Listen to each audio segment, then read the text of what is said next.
Olá, pessoal! Vamos continuar com o nosso curso de extensão do estágio de Educação Especial. Sobre o tema, vamos falar sobre a psicomotricidade relacional na educação inclusiva e sua importância. Nos vídeos anteriores eu estou abordando o livro de Educação Especial Também Quero Brincar, de Maria Cristina Trois Dornelles Hall. E vou continuar aqui abordando umas partes do livro que fala sobre umas coisas importantes que eu achei bem relevante, e eu vou comentando com vocês nesse curso de extensão. Eu vou falar sobre brincando também se aprende.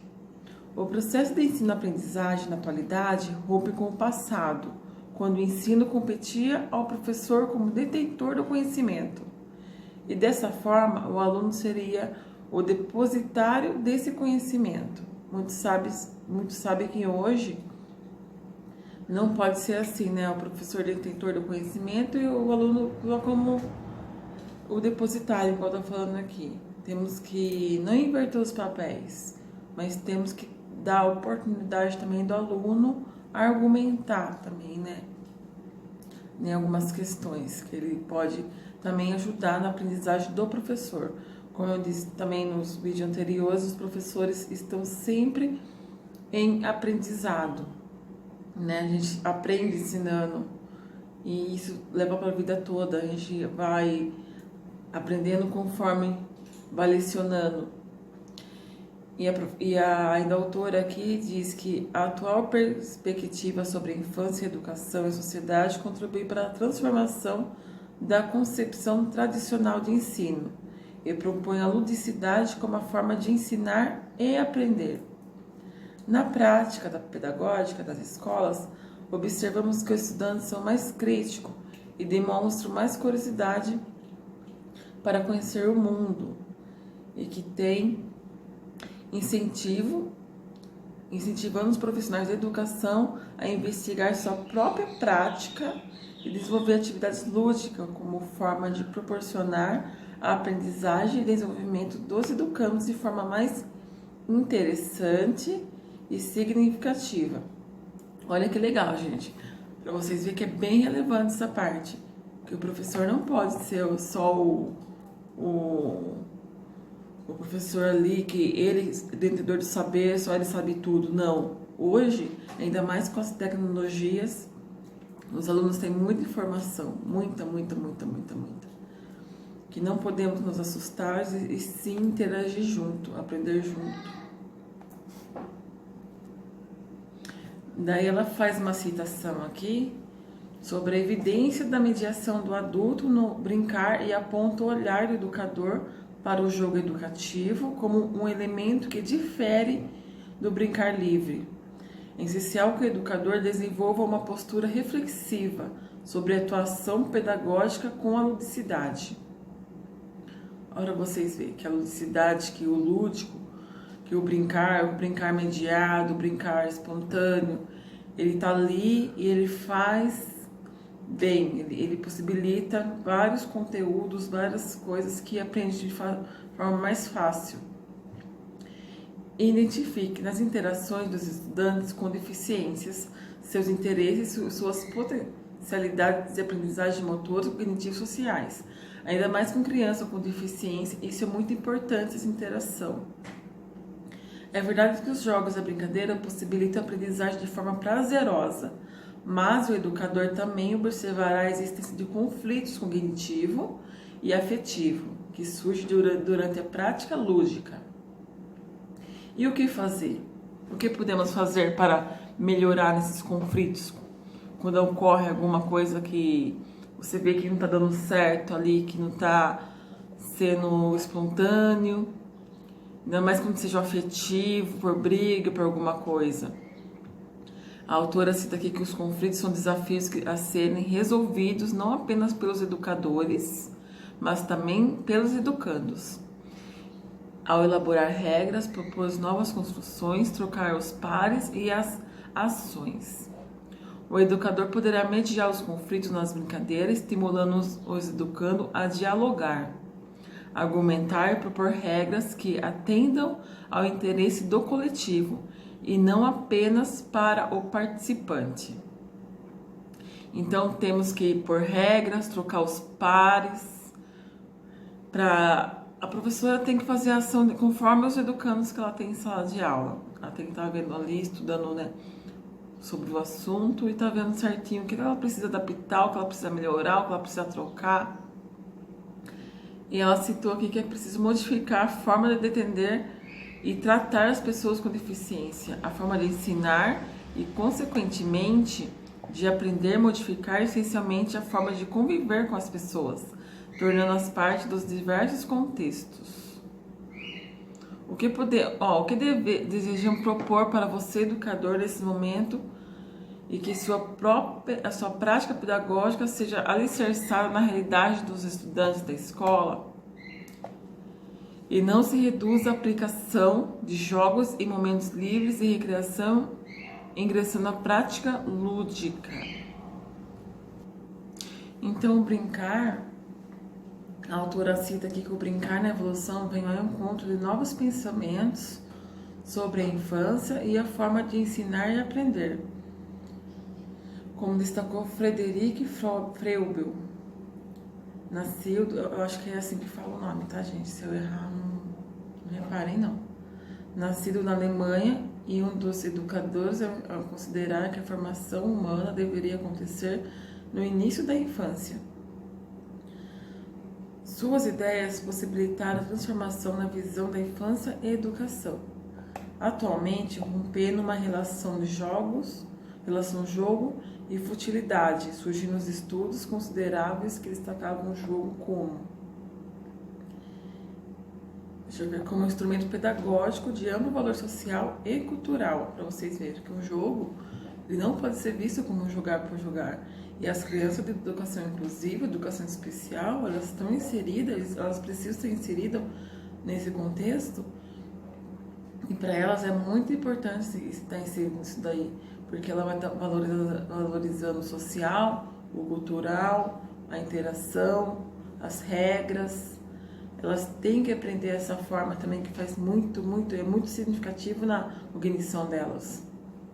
Claro que a professora de educação especial ela tem que estar avaliando cada aluno, né? Que nem todos têm a mesma deficiência, nem todos têm, né, as mesma cognição, todos têm a sua forma de aprender, então ela tem que estar vendo tudo isso.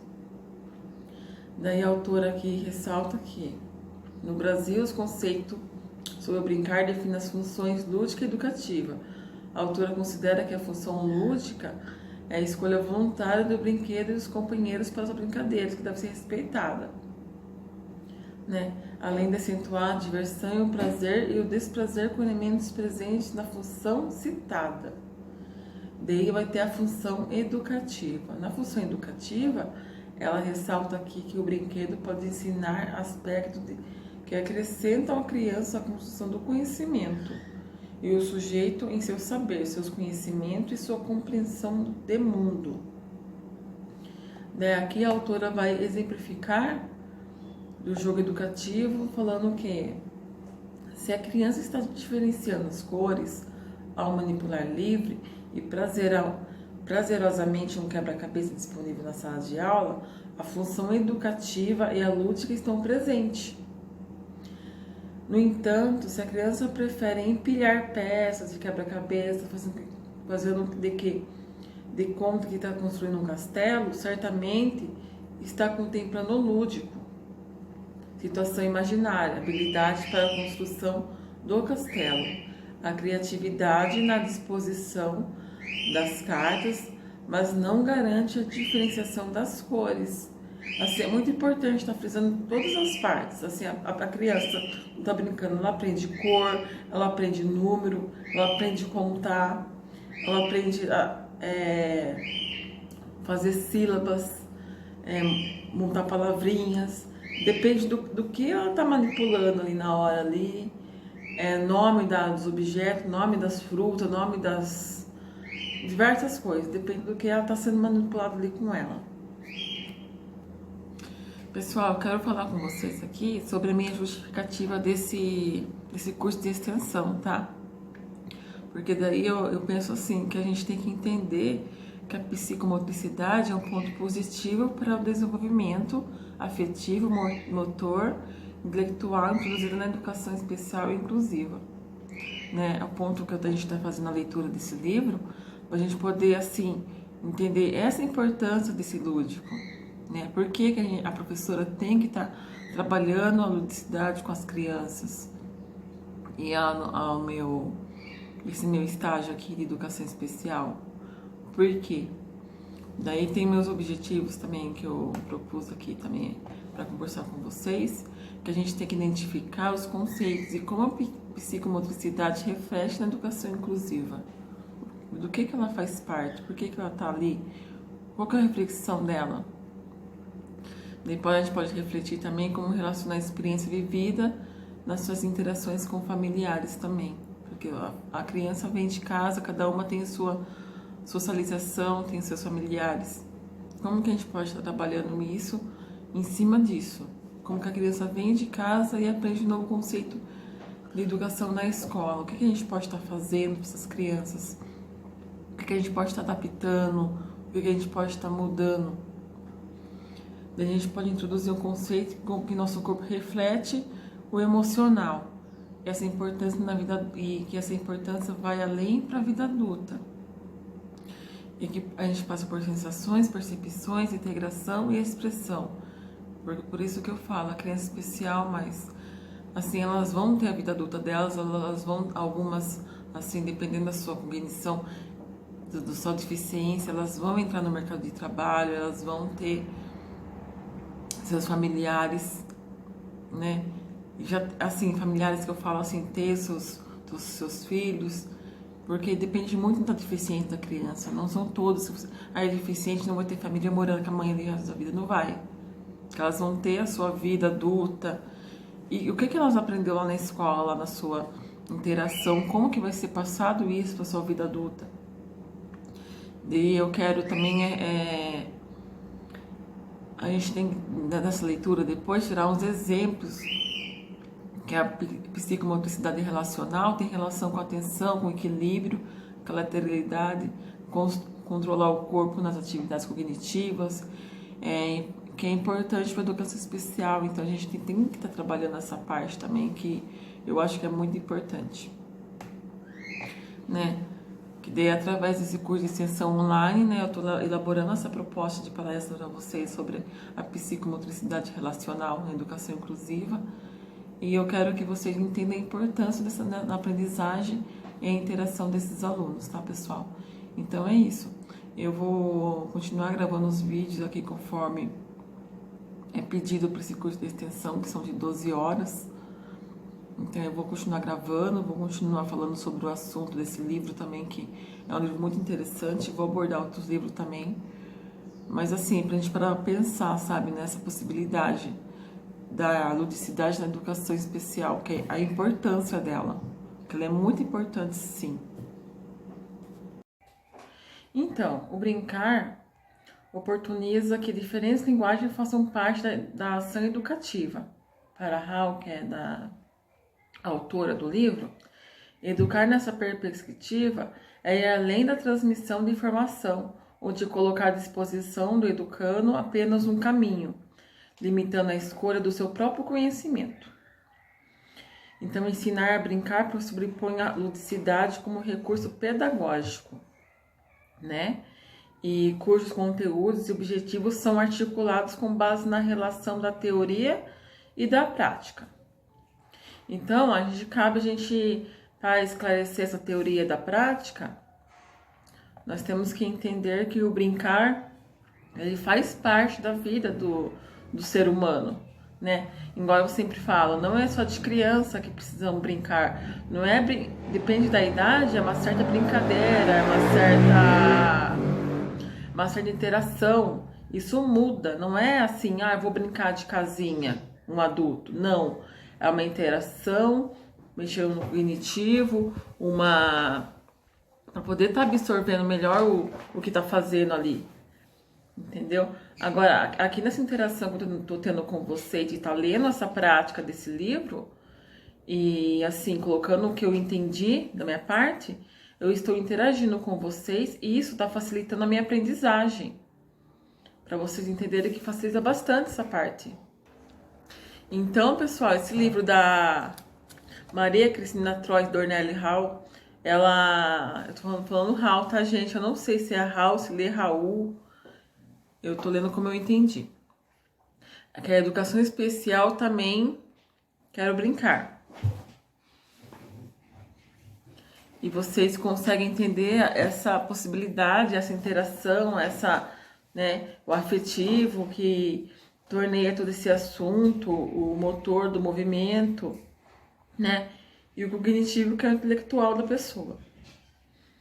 Então, continuando aqui nessa prática que a autora diz para nós, que não nos referimos à utilização de teoria na prática pedagógica, mas à compreensão da prática como ação, o que nesse sentido infere muito questionamento quanto ao processo de ensino e aprendizagem. Nessa acepção, Martins, ela citou um outro autor aqui, enfatiza que a teoria deve ser erguida superando a reprodução de conceitos e prática escolar. A esse respeito, a autora destaca que existe uma lacuna entre o conteúdo programático e as interações vivenciadas pelos alunos. Nessa perspectiva, o professor identifica uma contradição em sua prática pedagógica, já que a exigência do trabalho com a quantidade de informação muitas vezes é mais valorizada que com a qualidade desse trabalho. Então a professora vai lá, programa uma aula teórica lá e fica dando só aquela aula teórica, mas ela não percebe que a qualidade da aula não está boa quanto a quantidade da aula. Tem uma quantidade boa, uma quantidade que dê para ela dar aquela aula às 4, o turno inteiro da aula normal, só a qualidade dela não é uma qualidade boa. Tem que prestar atenção na qualidade e não só na quantidade. Né? A gente fala que a qualidade é melhor que a quantidade. Ela citou aqui que a teoria só adquire significado quando vinculado a uma problemática originada da prática. E essa só pode ser transformada quando compreendida nas múltiplas determinações, nas suas raízes profundas, com o auxílio do saber sistematizado. Então, e ela continua dizendo aqui, com esse efeito, a relação teórica e prática não se refere ao jogo educativo, além do seu emprego no ensino, mas confere ao professor uma atitude pedagógica, crítica e reflexiva, autônoma quando o brincar, e o brincar pode aprender no processo de ensino e aprendizagem. Quanto ao ensino, os estudos de Friedman, 1996, página 43, que ela fez uma citação aqui, revelam que, frequentemente, a prática educativa na escola acontece de forma fragmentada. Uma hora para o trabalho com a coordenação motora, outra para a expressão plástica, outra para brincar pela orientação do professor e assim por diante. É uma coisa assim, tem hora para tudo certinho naquele momento. Só que a autora argumenta que a escola é um elemento de transformação da sociedade e essa função é contribuir para outra instância da vida, para que a ação da criança... Vamos ver... Eu tô lendo um livro online aqui, tá? Em PDF. Deixa eu abrir pra vocês aqui. Na biblioteca virtual da Uninter, Persson. E tem livros muito legais lá. Será também considerada fundamental no processo de ensino e aprendizagem. Então, a prática pedagógica, a universidade poderá integrar o processo de ensino e aprendizagem dos estudantes com deficiência e transtornos globais do desenvolvimento. Altas habilidades de superdotação com maior serenidade na escola, proporcionando aprender por meio do jogo e logo aprender brincando. Certo, pessoal? Então, é essa interação, não tem como fugir dela. É assim que acontece. Daí ela se falou aqui que isso acontece porque compreender a importância do jogo, o educador aprende as ações lúdicas, que são sérias para a criança, e a necessidade de brincar precisa ser respeitada a fim de que sejam constituídas o espaço físico escolar. Certo? E ele destaca Martins que a determinação dos objetos do ensino é considerada elemento fundamental no processo de planejamento da prática pedagógica. E ela falou aqui que o ato de ensinar e aprender com brincar na escola inclusiva não se limita apenas à execução de jogos, mas contribui na atividade relacionada ao cotidiano. Assim fica evidente o papel das interações desenvolvidas no ensino entre a aprendizagem e o saber escolar no sentido educativo e a prática pedagógica docente. Porém, a questão não se restringe apenas nos aspectos. A aprendizagem e o desenvolvimento são processos subpostos, que podemos tratar a seguir, segundo a autora aqui. Então, são assuntos que a gente é bem relevante, que a gente não podemos limitar a só um assunto, né? Daí aqui ela vem com o brincar, a aprendizagem e o desenvolvimento infantil, né? Como vimos até aqui, os pressupostos teóricos sobre o brincar e o brincar para aprender evidenciam a prática no processo de ensino e aprendizagem, o fundamento de Vygotsky sobre a aprendizagem e o desenvolvimento. Mais um pouquinho, pessoal. Deixa eu tomar um pouquinho de água, tá? E o desenvolvimento, novamente, nos interessa e conduz no sentido de compreender como brincar está relacionado à aprendizagem.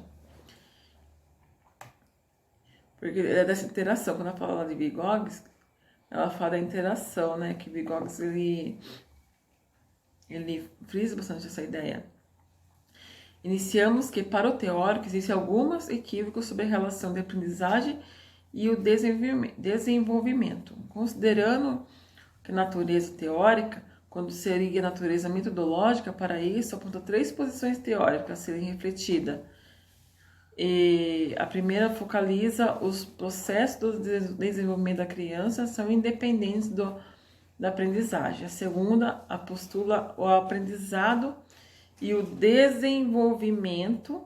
E a terceira supera os extremos de outras duas. Isso com a citação de Vygotsky. O aprendizado é considerado um processo puramente externo, que não está envolvido ativamente no desenvolvimento. Assim, a aprendizagem é utilizada nos processos de desenvolvimento para encaminhar seu curso. Ao exemplificar a primeira posição teórica, o autor aponta que o ato de pensar de crianças em idade escolar inclui o processo de dedução, compreensão, evolução das noções de mundo, interpretação da casualidade física, domínio da forma lógica e do pensamento. Domínio da lógica abstrata ocorre independentemente do aprendizado na escola. O educando é um sujeito social e está em constante interação com o meio que o circunda, certo? Então, precisamos pensar sobre o assunto, sobre o aprendizado e o seu desenvolvimento. Então, podemos analisar o fato de que o aprendizado, o desenvolvimento é a segunda teoria abordada. Então, Vygotsky explica aqui que, uma citação da autora, que em sua origem são completamente diferentes. Na teoria do reflexo, que ele fala que o desenvolvimento é visto como o domínio dos reflexos condicionados, não importando o que se considera o que é o ler, escrever ou aritmética. Isso é, o processo de aprendizado está completa e inseparavelmente misturado ao processo do desenvolvimento.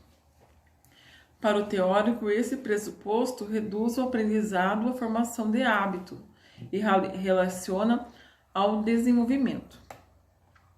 A primeira teoria coloca como fundamento o desenvolvimento antecede ao aprendizado, e a segunda que os dois ocorrem simultaneamente. Ao exemplificar a teoria de Vygotsky, a terceira teoria dele retoma o preceito que salienta os dois processos como inerentes, diferentes, porém consequentemente relacionados. De um lado, a maturação, que depende diretamente do desenvolvimento do sistema nervoso, e do outro o aprendizado. Isso é uma teoria de Kafka, que ele fala que daí de um lado é o sistema nervoso, de um lado é o aprendizado, que em si só mesmo um não tem um processo de desenvolvimento. Ao descrever o conceito da zona de desenvolvimento proximal de Vygotsky, procura resolver a questão sobre o desenvolvimento e aprendizagem, que atualmente é considerado um fundamento importante no processo de ensino e aprendizagem, em diversas abordagens pedagógicas. Então, essa teoria de 3 níveis do desenvolvimento real, o do potencial e do proximal. E que o real é o nível do desenvolvimento das funções mentais da criança, que estabelece como resultado de certos ciclos de relacionamento, né, já contemplados.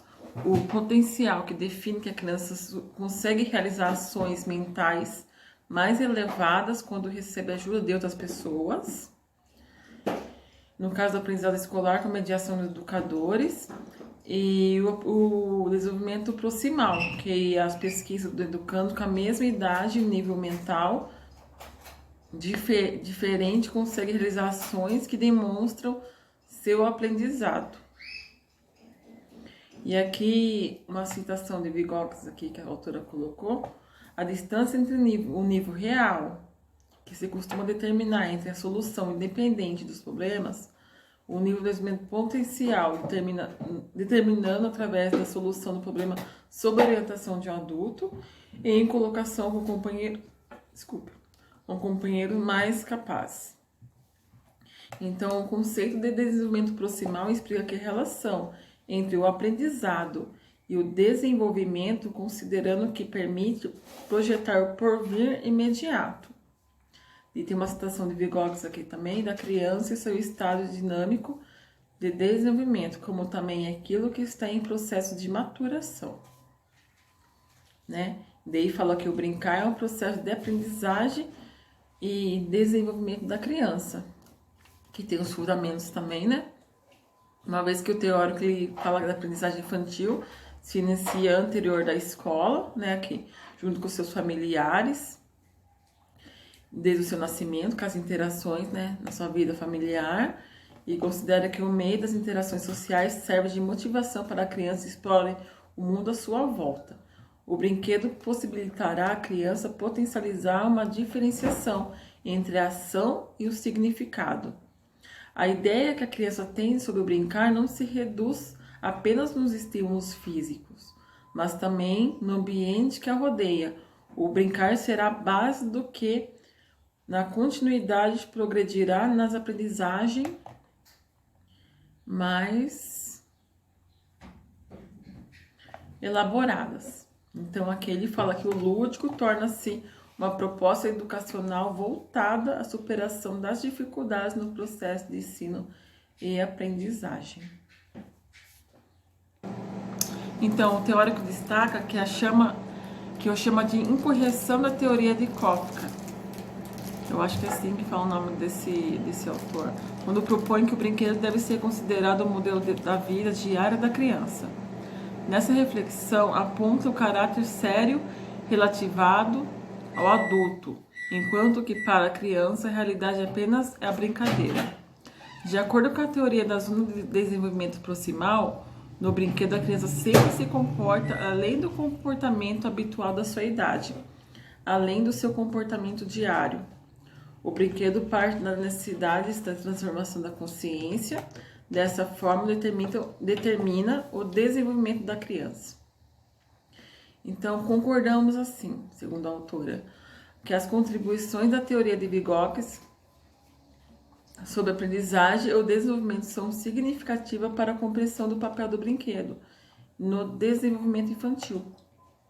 A abordagem sobre a neurodesenvolvimento infantil também contribuiu para a compreensão da importância do brinquedo para seus educadores.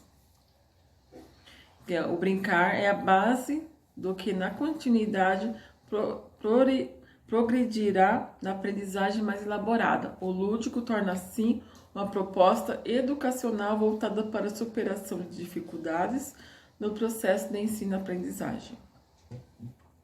Então, nessa abordagem do Valiette Antoni, enfatiza o movimento como sendo fundamental no desenvolvimento da autonomia, uma vez que, na experiência sensorial, possibilita a aprendizagem motor, o aprendizado motor. Então, podemos entender então que a manipulação de brinquedos e do ambiente faz parte do aprendizado, citado pelo autor Babat. Autores explicam que as crianças aprendem sensação e sentem pelo movimento e conferem pelos padrões. E é isso, pessoal. Eu vou continuar vendo os vídeos para vocês aqui. Eu vou levantando os assuntos mais relevantes. Então, segundo Vallon, o papel da afetividade como precursora dos desejos da criança em aprender e conquistar o mundo exterior. A relação afetiva é a base para a criança se comunicar com o meio, aprimorando a linguagem entre seus pares e adultos. Quando brinca, a criança desenvolve ações que vão além da recreação, que permite um trabalho de desenvolvimento do seu corpo. Os sentimentos e desejos dos educandos passam a direcionar seu corpo de uma forma equilibrada. Brincar ajuda os estudantes com a deficiência a criar situações, experimentar desafios e desequilíbrios, auxiliando na ação consciente. Brincando, o educando se apropria de ações do conhecimento enquanto age, cognição. Observa se relaciona com o mundo e com o outro educando e com os adultos. Ainda outros fundamentos compõem o desenvolvimento infantil, o que exploraremos no decorrer da obra e descrever a prática lúdica em oficinas, conforme a autora aqui. Devo isso com vocês também, tá bom?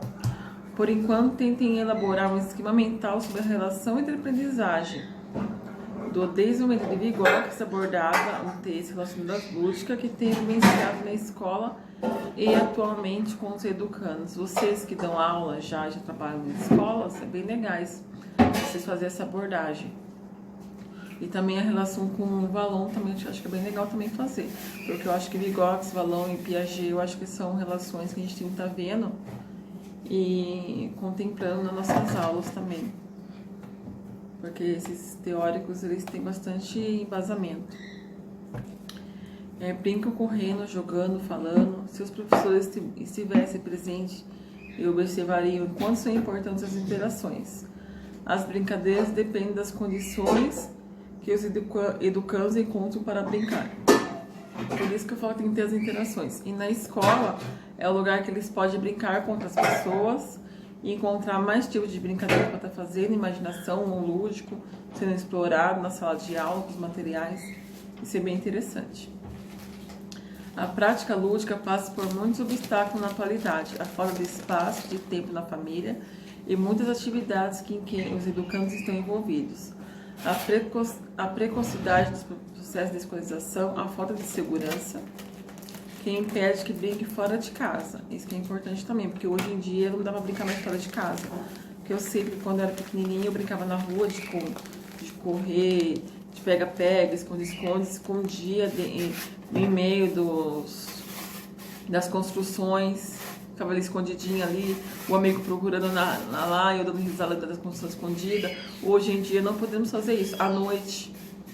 Né? Agora, hoje em dia, as crianças têm que brincar dentro de casa, não dá pra brincar mais na rua, né? Infelizmente. Só se tiver algum lugar que dê ainda, mas por aqui onde eu conheço não tem mais condições.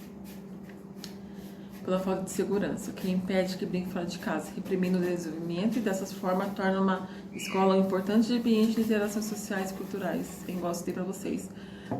Hoje em dia, só a escola que é o lugar de interação, porque dentro de casa não é mais, não tem essa interação para fazer fora de casa, mas é só nas escolas. As diretrizes curriculares nacionais para a educação básica apresentam como componentes curriculares obrigatórios do ensino fundamental e linguagens a língua portuguesa, a língua moderna para populações indígenas, a língua estrangeira moderna, a arte e a educação física. a matemática, ciência da natureza, ciências humanas, história, geografia e ensino religioso atualmente. A Base Comum Curricular, BNCC, Brasil 2017, constitui-se como documento normativo que define o conjunto orgânico e progressivo das aprendizagens essenciais para todos os estudantes, que deve desenvolver esse aspecto na modalidade de educação básica, no decorrer das etapas. Esse documento é orientado pelos principais éticos, políticos e estéticos, pondo que as diretrizes curriculares nacionais para a educação básica objetiva a formação integral dos estudantes na construção da sociedade justa, democrática e inclusiva. E a ludicidade tem que estar junto com essas vertentes. Assim, considerando o documento partindo para a apresentação de jogos e brincadeiras, como aparecem aqui. Pessoal, esse livro eu já li, tá? Eu estou relendo com vocês. Eu achei os pontos interessantes aqui que eu estou reforçando com vocês. No interior da escola e da prática pedagógica dos docentes. As aulas de educação física encontram nos jogos e brincadeiras, na dança e no movimento livre de exploração de objetos, mais facilmente para o desenvolvimento do trabalho pedagógico. A arte desenvolve a prática pedagógica como jogos dramáticos, a dança e a expressividade infantil, conteúdos importantes para que a criança perceba o meio sobre ele e faça intervenções mais reflexivas, crítica e criativa. As brincadeiras nas interações do recreio escolares também fazem parte do repertório lúdico para os estudantes. As escolas, na compreensão da necessidade dos estudantes, têm desse momento, oferecem brinquedos para que possam brincar livremente e sem ter intervenção do adulto. O brincar com o recurso pedagógico também é abordado nas diversas áreas do conhecimento, como por exemplo na matemática, onde é utilizado o conceito de aprendizagem específica e ao desenvolvimento do raciocínio lógico. Os jogos geralmente são construídos como estudantes com mediação da professora em sala de aula. As vivências lúdicas para esses jogos se tornam de maneira provocante e interessante do prazer para a aprendizagem dos cálculos matemáticos. A construção do brinquedo como material alternativo é importante para a evolução do processo cognitivo do estudante, mas também os brinquedos pedagógicos devem ser acessados para a prática lúdica da educação infantil. Daí fala aqui que a nota técnica de 29 de abril de 14 de abril de 2014 aponta a disponibilidade da verba do Fundo Nacional do Desenvolvimento da Educação, a FNDE, para aquisição de brinquedos e mobiliário acessíveis, para as escolas ter os acessos para as crianças estar desenvolvendo as brincadeiras, né? Daqui fala que o Ministério da Educação, por meio da Diretoria de Política de Educação Especial, encaminhando o termo da referência, visando a aquisição de brinquedos pedagógicos acessíveis, para disponibilizar aos municípios que apresentam situações de exclusão educacional de crianças com deficiência na faixa etária de 0 a 5 anos, Brasil 2014. Então, a alfabetização e letramento também encontram nos jogos de recurso didático para a aprendizagem de leitura e da escrita, brincando e educando com contato de diversos tipos de texto, significado do mundo das palavras. Então, o jogo como recurso pedagógico ainda são abordados em diversas áreas do conhecimento e da forma dinâmica para o educando possa refletir mais sobre o tema, atuar de sociologia, filosofia e assim a discussão mais significativa, mas pois remete uma relação entre o pensamento e as relações sociais. Então, tais apontamentos dizem que ao brincar como parte de formação humana, né, até os currículos, as legislações escolares também contemplam isso. É bom a gente estar bem se adequando a essas partes. E, gente, eu acho muito interessante a psicomotricidade por causa dessa parte, que você fica um profissional completo, né? Que daí a imaginação, característica da brincadeira, confere a lucidez e ação das crianças, independentemente do espaço ou do objeto. Assim, na escola, a criança brincam livres, intencionalmente dos professores com os jogos e brincadeiras. Por isso que é muito importante, pessoal. Então, eu vou vendo para vocês aqui os pontos mais importantes. Assim, não que não sejam todos importantes,